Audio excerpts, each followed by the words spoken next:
My name is Sloane, and this is the story of the night my family finally made it clear. I didn't belong. I showed up to my sister's wedding expecting to celebrate, to smile for the cameras, to do what I always did, play the role of the good daughter. But from the moment I stepped inside, something felt off. And then I saw it, my seat. Not at the family table, not even in the main hall, but shoved outside, near the coat racks. At first, I thought it was a mistake, but it wasn't. It was a message that said, "You don't matter." But here's the thing about pushing someone aside for too long. Eventually, they stopped trying to fit in. So I made a choice that night. And what happened after? Well, let's just say, it shocked everyone. I pulled into the parking lot of the venue, my fingers gripping the steering wheel a little too tightly. A five-star ballroom in the heart of Chicago, decked out with twinkling chandeliers, marble floors, and floral arrangements worth more than my rent. Everything about this wedding screamed luxury, everything except for my presence. With a deep breath, I stepped out of my car, smoothing down my navy blue dress.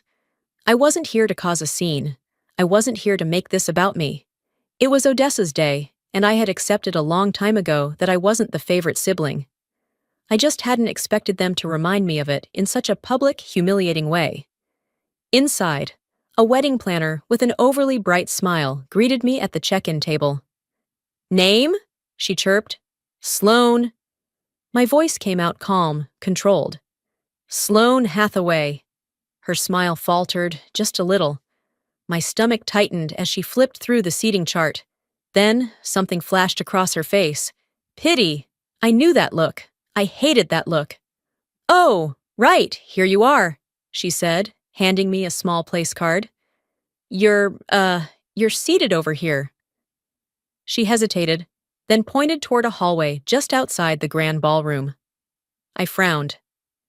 "Excuse me?" She forced another smile. "Your table is just outside the main reception area."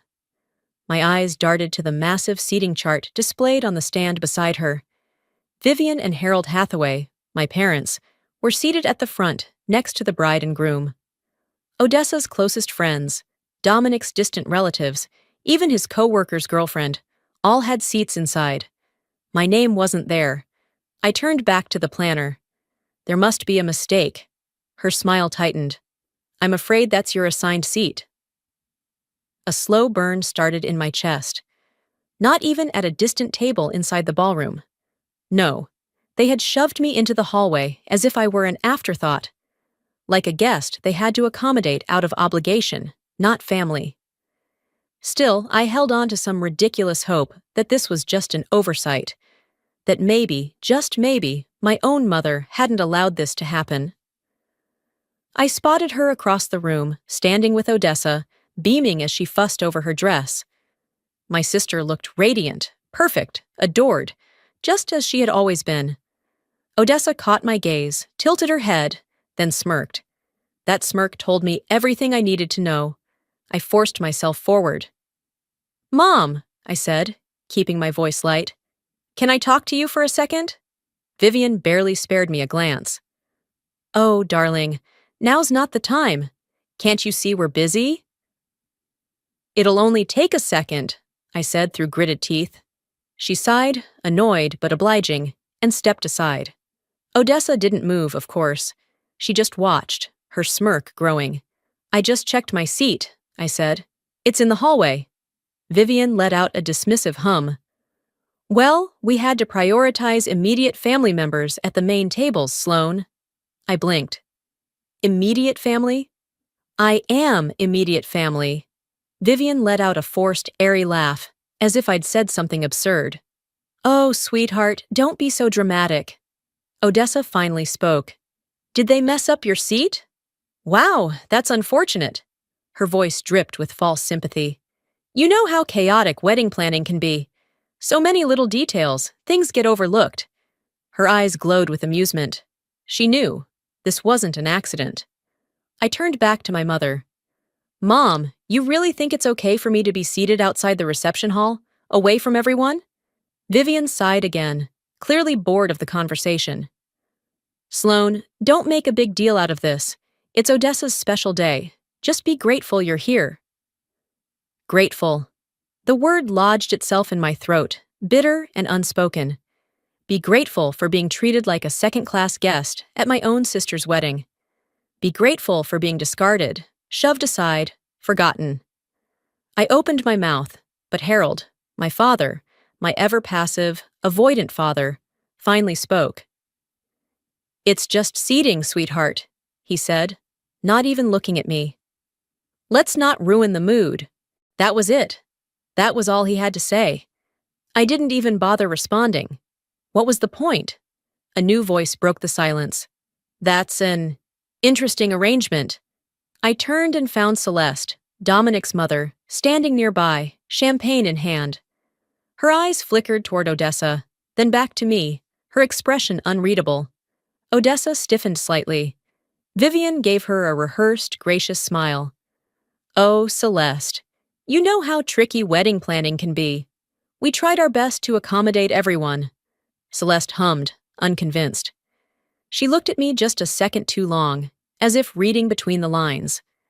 I didn't know what that meant yet, but I held her gaze. Odessa looped her arm through my mother's, effortlessly steering the conversation away. "Mom, we should really check on the cake before the reception starts." And just like that, I was dismissed. The ballroom around me was alive with laughter, clinking glasses, and music. A celebration I wasn't truly a part of. I was here, but not welcome. I walked away, my pulse hammering. Not toward my assigned table, not toward the hallway. I reached for the place card in my hand, staring at my own name printed in elegant cursive. I turned it over once, then again, before slowly setting it down on a nearby tray. If they thought I was just going to accept this, they didn't know me at all. I stare at the dimly lit hallway, my back pressed against the cold wall, fingers tightening around the edge of my dress. Laughter, clinking glasses, and distant music spill from the grand ballroom, a world I was never truly a part of. The isolation isn't new. The humiliation, though sharper this time, feels oddly familiar, like an old wound being sliced open again. This wasn't an accident. They wanted me to feel small, insignificant, and damn it, they succeeded. The sting in my chest spreads, not just from this moment, but from years of being the second choice, the afterthought. My mind drifts back, pulling me into the past before I can stop it. 3 years ago, I was back at my parents' house, rummaging through my old bedroom. I hadn't been home in a while, and it showed. Dust gathered in corners, my childhood books untouched, the framed pictures on the wall frozen in time. High school, college, everything before I stopped trying. I wasn't searching for anything in particular, just killing time while my mother finished whatever elaborate dinner she was preparing for Odessa's visit. It was always about Odessa. Then I saw it, a small leather notebook sticking out of my mother's nightstand. I almost didn't open it, but something about the way it was tucked away, as if it were important, as if it mattered, made me reach for it. Inside, pages upon pages of carefully recorded memories, notes, thoughts, about Odessa, her birthdays, her achievements, her struggles, her favorite foods, the names of her childhood friends, even a list of gifts she had loved and ones she had faked liking to be polite. I flipped through more pages, searching for something, anything about me. There was nothing, not a single mention, not a single thought, not a single note about her other daughter. It was like I never existed. I remember standing there, gripping the notebook so tightly my hands ached. A lifetime of doubt suddenly confirmed in ink. When my mother walked in, she barely reacted. "Oh, honey, you've always been independent. I never had to worry about you like I do Odessa." Like that was supposed to be a compliment. Like that was supposed to erase the years of quiet neglect. She had written down everything about Odessa, yet not one single thought about me was worth recording. That was the moment I knew. I had always been alone in this family. The present crashes back around me, the sound of Odessa's laughter slicing through the air like a blade. The weight of that damn notebook presses against my chest, Even now, I glance at my assigned table. The insult of it, the pettiness, the cruelty. If they wanted to remind me of my place, message received. I inhale sharply, pushing myself off the wall. If my family had already decided I didn't belong, maybe it was time to act like it. I step toward the ballroom, my mind racing. But before I even reach the doorway, I catch sight of Dominic. He's standing off to the side, near the bar, a glass of whiskey in his hand, but he isn't drinking it. His eyes aren't scanning the crowd with the ease of a man who just married the love of his life. Instead, they're locked on something, or someone, with unmistakable hesitation. And then, they land on me. He exhales, long and slow, before pushing off the counter and walking toward me. Sloane. His voice is even, but there's something underneath it. I raise an eyebrow. Dominic. For a moment, neither of us speaks. The wedding moves on around us. People drinking, laughing, celebrating. A party moving forward while its foundation slowly rots beneath it. Dominic shifts, rolling the whiskey glass in his palm before glancing over his shoulder, toward the far side of the room where Odessa is holding court, basking in her own reflection. When he looks back at me, his jaw tightens. There it is again. That hesitation. That doubt. Sloane, he starts, voice lower this time. I know we haven't talked much, but can I ask you something? I tilt my head. That depends. Is this a polite wedding conversation, or is this something else? He doesn't smile, doesn't even pretend. Something inside me shifts. Dominic sighs, rubbing his temple like he's already regretting this. Does your sister ever talk about me differently when I'm not around? There it is. That single question. That moment where reality peeks through the cracks of whatever illusion Odessa has been feeding him. For a split second, I consider lying. Maybe out of some misplaced sense of protection. Maybe because exposing the truth in a setting like this is a dangerous thing. But then I remember my seat assignment. I remember Odessa's smirk. I remember my mother's dismissal. And I remember who Odessa really is. I glance at his whiskey glass. You should probably take a sip of that first. Dominic tenses. Then he lifts the glass to his lips and downs the whole thing. Dominic, I say carefully, I don't think you know Odessa as well as you think you do. His jaw tightens. I was afraid of that. Silence stretches between us, thick and suffocating. She's been acting different, he finally says, his voice quieter now, edged with something close to frustration. Controlling. There are things she doesn't want me to see. My stomach twists, because of course there are. Before I can respond, Celeste appears. She's walking toward us, her expression unreadable, but her eyes are sharp, calculating. Odessa's new mother-in-law, the only woman in this room with more power than she has. Celeste stops in front of Dominic, her gaze flicking toward me for just a second before settling on him. Darling, she says smoothly, I believe you should see this. Then she holds out her phone. Dominic takes it hesitantly, scrolling down, his face shifting from confusion to realization to something far, far worse. Odessa's text messages, to her friends, to her stylist, to people who have no business knowing what's in her heart, because what's in her heart is cold and rotten. The messages are brutal, petty, cruel. Odessa trashing Celeste, calling her overbearing, controlling, a rich old woman who just needs to write the checks and stay out of her life. Odessa talking about Dominic, how she's training him to be the husband she needs, how he'll do whatever she wants because he's so desperate to prove he's better than his dad. And then, the worst one, Odessa laughing about how easy this marriage will be. Because Dominic's family has money, and all she has to do is play her part until she doesn't have to anymore. Dominic's hand clenches around the phone. Celeste watches him carefully. Your wife-to-be doesn't just dislike me, Dominic. She pauses, voice calm but sharp as glass. She's been planning to control you since day one. Dominic sways slightly, as if the floor beneath him has just cracked open. I say nothing, because this isn't my moment. This is his. I just watch as his expression shifts from doubt to anger.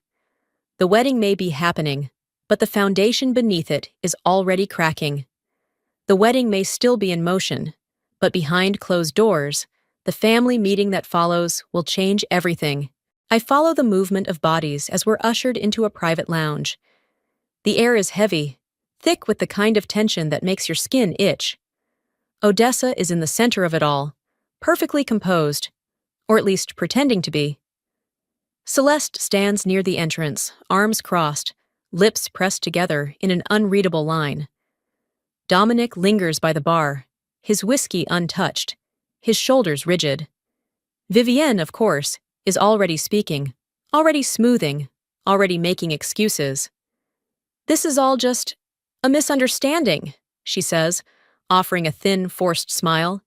"Emotions are high. It's a wedding after all. Let's not let a little family tension—" Celeste cuts her off. "Family tension?" she echoes, eyes narrowing. "Vivian, this isn't tension. This is a revelation." Odessa lets out a mocking scoff, arms crossing over her designer gown. "You've seriously dragged us in here for this?" She turns toward Dominic, voice dripping in sugar. "Baby, tell me you don't actually believe this nonsense." Dominic doesn't answer. He doesn't even look at her. Vivian reaches for his arm, her voice softer now. "Dominic, sweetheart, you have to understand. Odessa has been under a lot of stress. Planning a wedding is exhausting. People say things they don't mean." Celeste's lips curl. Funny, because she seemed to mean every word when she talked about controlling him. Odessa's jaw tightens, but before she can fire back, Harold speaks, and the entire room stills. "Vivian, stop." The words are quiet, but they land like a gunshot. My mother turns, blinking, as if surprised to be interrupted. My father is not a man who raises his voice, not a man who intervenes. But tonight, something shifts. "You've protected Odessa her entire life," he says, his voice tired, weighted with something I can't place. "And look what it's turned her into." Odessa gasps, genuine shock flashing across her face. "Dad? You're taking her side?" Harold ignores her, turning to me instead. "Sloane has been right all along." The words ring in my ears. My breath catches. My mother physically recoils. For the first time in my life, my father is choosing me. Vivian shakes her head, laughing nervously, as if this is some kind of mistake. "Harold, don't be ridiculous. Odessa is a liar." Dominic speaks before he even realizes it. His voice is raw, like he's just now waking up to the fact that he's been sleeping next to a stranger. Odessa pales. "Excuse me?" I take a slow step forward, locking eyes with my mother. I need her to understand this moment. I need her to feel the weight of it.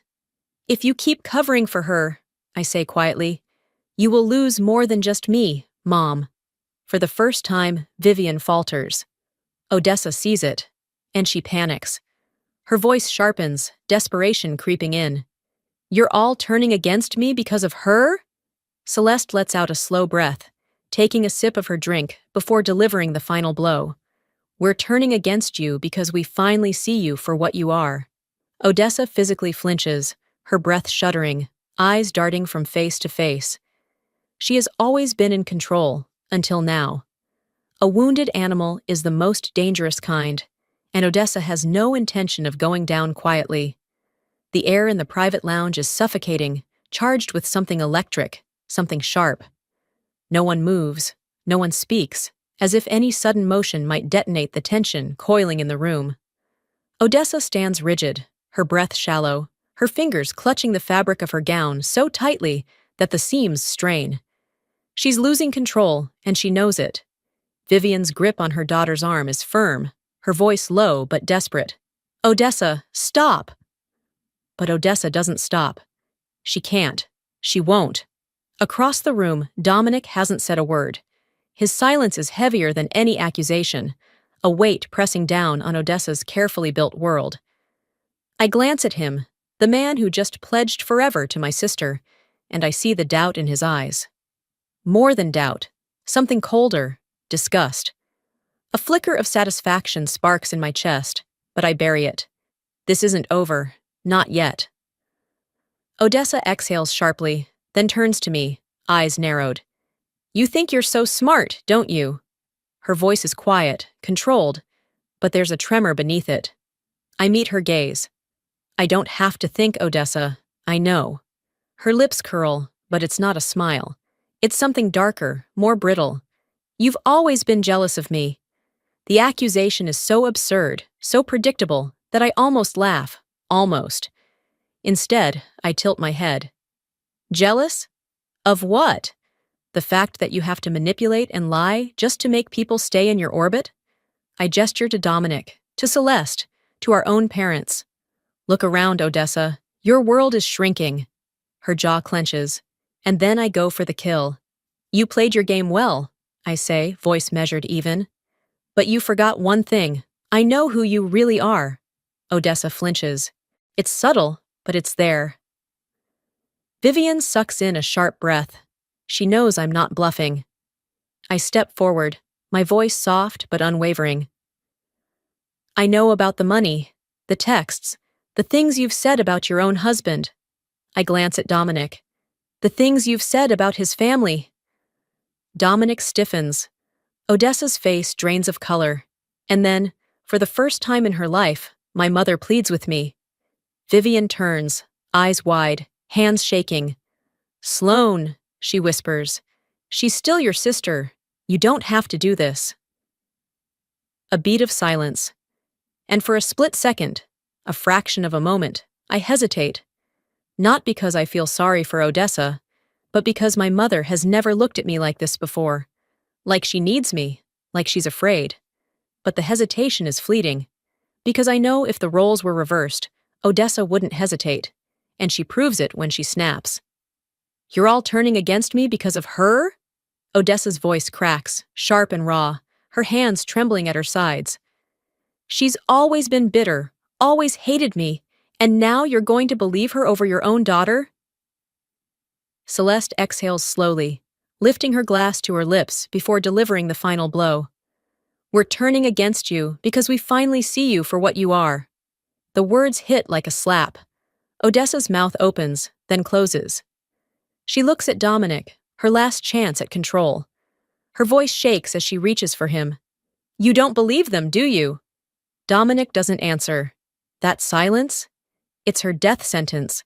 Odessa's breathing hitches, her panic tangible now. And then, she lunges forward, her expression twisted with fury. But this time, I'm not backing down. Odessa's hand swings toward me, fast and reckless, but I barely flinch. I don't have to move. I don't have to cower. Because the difference between us is clear now. I'm not afraid anymore. Odessa is the one losing control, and everyone in this room knows it. Her palm cuts through the air, a flash of anger, of desperation. But before it connects, Celeste steps between us. Odessa collides with her instead, stumbling back, gasping. The sheer force of her own reckless movement sends her off balance, right into the entrance of the ballroom. And now there's no hiding. The music halts, conversations die. Every guest in the reception turns toward the spectacle unfolding at the entrance. Odessa. The perfect bride, the golden child, the one who always controlled the narrative, stands there, disheveled, breathless, her rage twisting her features into something unrecognizable. She blinks, realizing too late that this isn't a private fight anymore. It's a public disaster.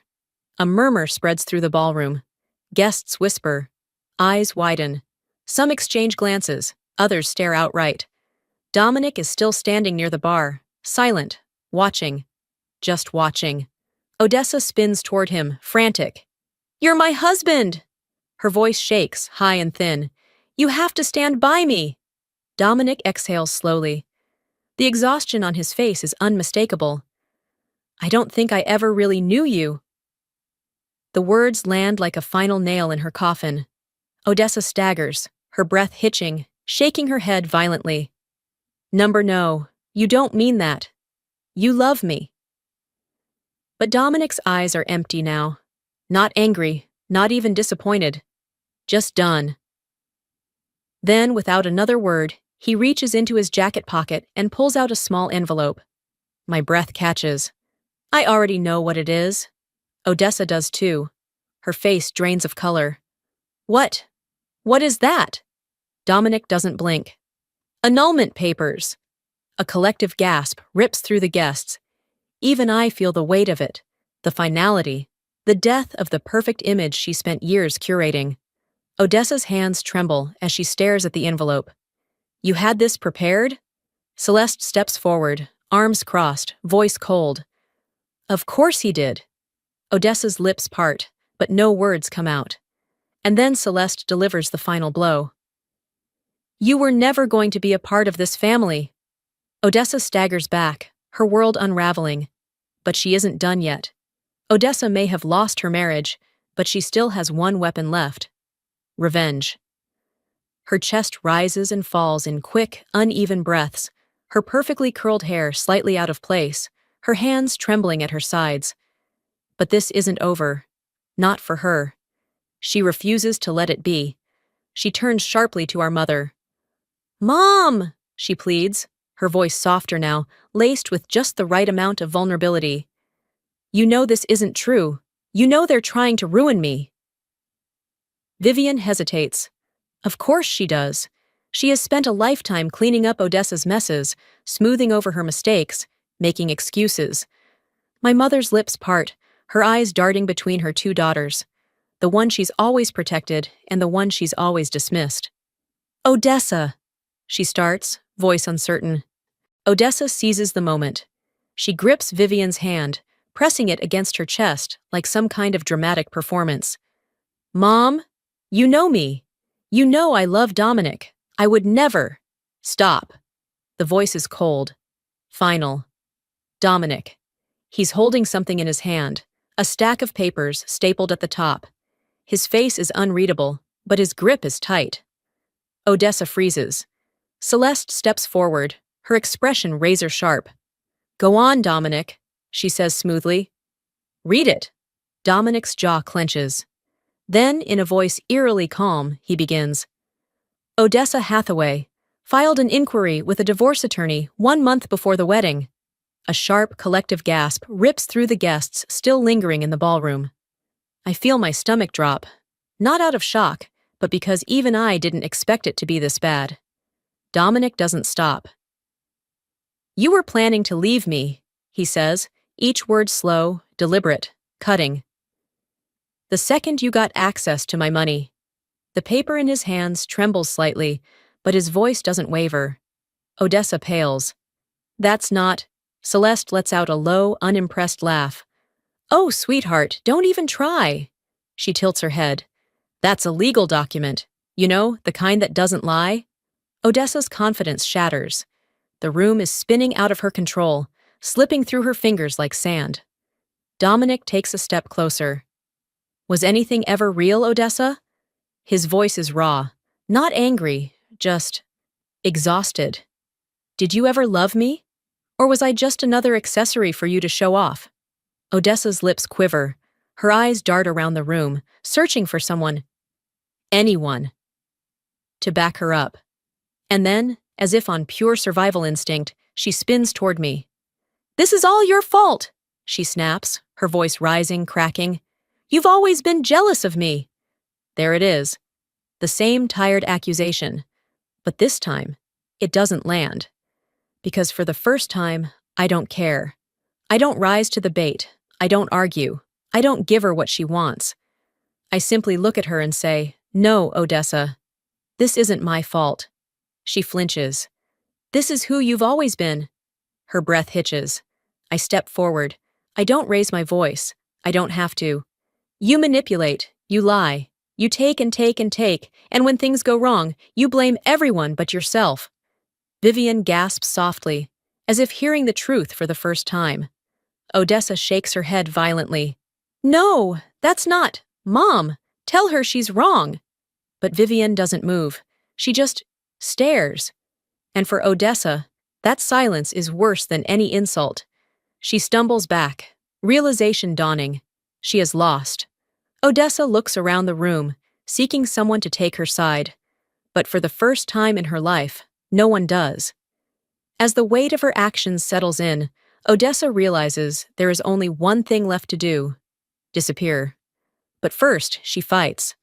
Her breath is uneven, her face pale beneath the ballroom lights. She looks around the room, scanning for someone. Anyone. To stand by her side. For the first time in her life, no one does. The guests stare in stunned silence. Some whisper behind raised hands. Some avoid eye contact altogether. Even Vivian, her greatest defender, her most loyal enabler, says nothing. Odessa stumbles back, her manicured nails digging into her palms. Then, slowly, she laughs. It's bitter, hollow. Not the laugh of a woman who's won, but of someone who refuses to believe she's lost. You all think you're better than me? She sneers, her voice unsteady. Just wait, none of you will be anything without me. No one reacts. No one rushes to tell her she's wrong. She grits her teeth, shaking her head, as if trying to will the moment into something else. And then, our eyes meet. I step forward. Not out of pity, not out of cruelty, but because I need her to hear this. For the first time, Odessa looks small. You spent your whole life making sure I felt invisible, I say, my voice steady, unwavering. But look around, Odessa. I watch as her throat bobs, as her breath hitches. You're the one no one sees anymore. She blinks, and for a split second, something in her cracks. Then, just as quickly, she shoves it down. She steps back, shaking her head, laughing again. But there's nothing behind it. No, you don't get to do this, she spits. You don't get to be the hero in this story. I exhale slowly. She still doesn't understand. This isn't a story, Odessa. This is just the truth. Her mouth opens, but nothing comes out. She turns to our mother. Vivian's arms are wrapped around herself, her lips slightly parted, her expression shattered. Tears shine in her eyes. Not for Odessa, not for me. For what she allowed to happen, for what she let Odessa become. She stares at me, really looks at me, for the first time in years. And I know she sees it now, the damage, the choices, the consequences. But it's too late. I won't stay to watch the aftermath. I take a breath, shoulders back, and turn toward the exit. No dramatic speech, no second glance, just a quiet, final decision. I walk out, stepping through the heavy ballroom doors into the crisp night air. The cold fills my lungs, sharp and cleansing. And as I stand there, staring at the city lights stretching out beyond the courtyard, I feel it. A new beginning waits beyond the doors. The past may still linger, but I've finally learned that not all endings need closure. It's been a week since the wedding, a week since I walked out and left them all standing there, staring, speechless, unsure what to do without me playing my role. The fallout came fast. I glance at my phone, scrolling through the missed calls and unread messages. Most of them from my mother. Some apologetic, some defensive. Vivian Hathaway doesn't know how to lose. She doesn't know how to navigate a world where I'm not desperately seeking her approval. Odessa, meanwhile? Silent. No social media posts, no cryptic captions, no carefully curated illusions of perfection. She disappeared from public view the way a fallen queen disappears from history. And the family group chat? Still active, still buzzing with updates, jokes, inside references. Just without me. I should feel hurt. I should feel the sting of exclusion. But I don't. For the first time, I don't need to be part of something that never truly included me to begin with. The call comes later that evening. I let it ring twice before answering. Vivian's voice is hesitant. I know I've made mistakes, she says, as if it's that simple. I say nothing. She exhales shakily. I don't know how to fix this. I close my eyes, leaning back against my couch. There's nothing to fix. Some wounds don't heal, Some shouldn't, but I don't say that. I don't say anything. She waits, like she's hoping I'll hand her a script, tell her how to make this all go away. But I won't. And eventually, she realizes it.